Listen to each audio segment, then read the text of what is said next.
I'm going to show you how to clean and put your new dressing on. First you take the saline, take the lid off and pop it onto your gauze.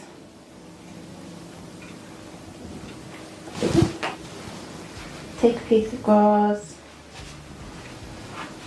pop it onto your wound and clean. Another piece of gauze.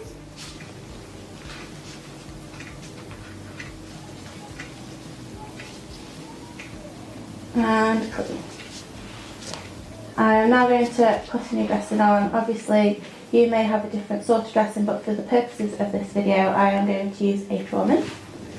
So I've taken it out of the packet and I'll just place it straight onto my wound.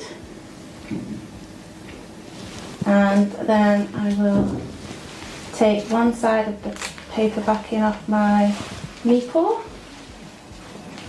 and try and get it centrally onto my wound, and then peel the backing off.